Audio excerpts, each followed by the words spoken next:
和年轻漂亮的小美女谈恋爱是非常危险的。为什么这么说？因为这类小美女经常遇到的都是男人的短则追求，在这个过程中啊，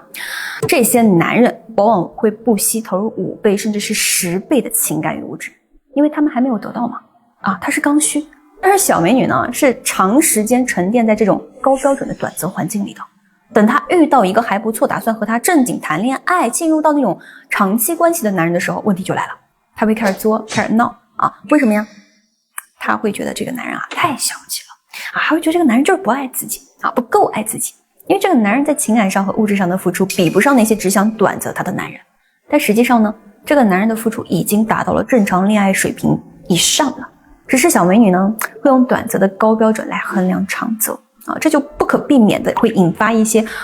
两性关系的这个矛盾和痛苦。那面对这种情况，很多男人该怎么做呀？有的呢选择一味的忍让还有的呢试图通过增大付出增加更多的这个情感或者是物质来弥补，对吧？可是你们这么做的话，你心里一定会很憋屈，因为你心里清楚这种付出它并不合理，它会让两个关系失衡，然后呢你也会因此而陷入到内耗，甚至关系呢也会因为就是关系一长1年半年的，甚至是2-3年后，对吧？矛盾它一定会集中性的爆发，要么你可能会去外面去找别的女人，要么呢就是你俩会面临分手或离开。所以男人在恋爱中是必须要掌握很关键的一课，就是要懂得如何去引领女人，必要的时候呢还要适当的去打压她。很多女人对男人的认知是存在偏差的，如果你不跟他们讲清楚，那些对他们短则的男人和打算长则的你，那标准就会截然不同。女人呢也会一直按照她原本短则的这个要求来一直要求你天天跟你作闹，那你一味的忍让根本是没有用的，你必须要给女人去树立明确的框架。很多时候呢，男人就是真的心很软谈恋爱这事儿呢，打个比方，就好比开车如果你让一个7、8岁根本不懂驾驶的一个小孩去开车，那肯定得翻车呀，对吧？恋爱也是一个道理要是让女人来决定恋爱中什么合理什么不合理，这关系真的迟早得搞砸恋爱关系是必须要由男人来主导的得由男人来制定规则。我是女人，我也会这么说，真的。要是由女人来按照这个短则的标准来谈长则的话，那你们的感情大概率都会 over一定会炸缸的那怎么去主导关系呢？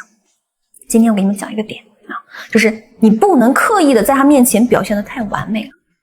就你得有点缺点，或者说你得有点陋习，能明白吗？哥们儿，有时候你真的对自己的要求有点高的离谱，高的我都有点害怕。听完以后恋爱这个事儿其实主打的就是一个瑕不掩瑜，在道德均值以上，酒色财气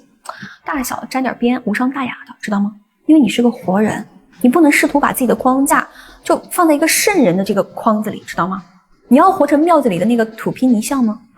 你得有一些属于凡人的爱好，那是你人性上的出口，是你不被人生逼疯的法门。就好比你爱喝2盅，那你可以完全就大方的告诉他，你老公我这个人也没有什么太大的毛病，但是呢也就爱喝点小酒，所以我希望你不要干涉我这点小爱好 OK 你得在不伤人的地方去学会放自己一马。你要知道，当你懂得并且自如的去做到这一点的时候，仅此一点相信我，你们的关系质量会提升一大半。那如果说你也正在经历类似的情况，不懂得如何去制定规矩如何去主导关系，那可以弟弟还是那句话，弱者专研情感，强者只看人性。我是 Era， 下期见。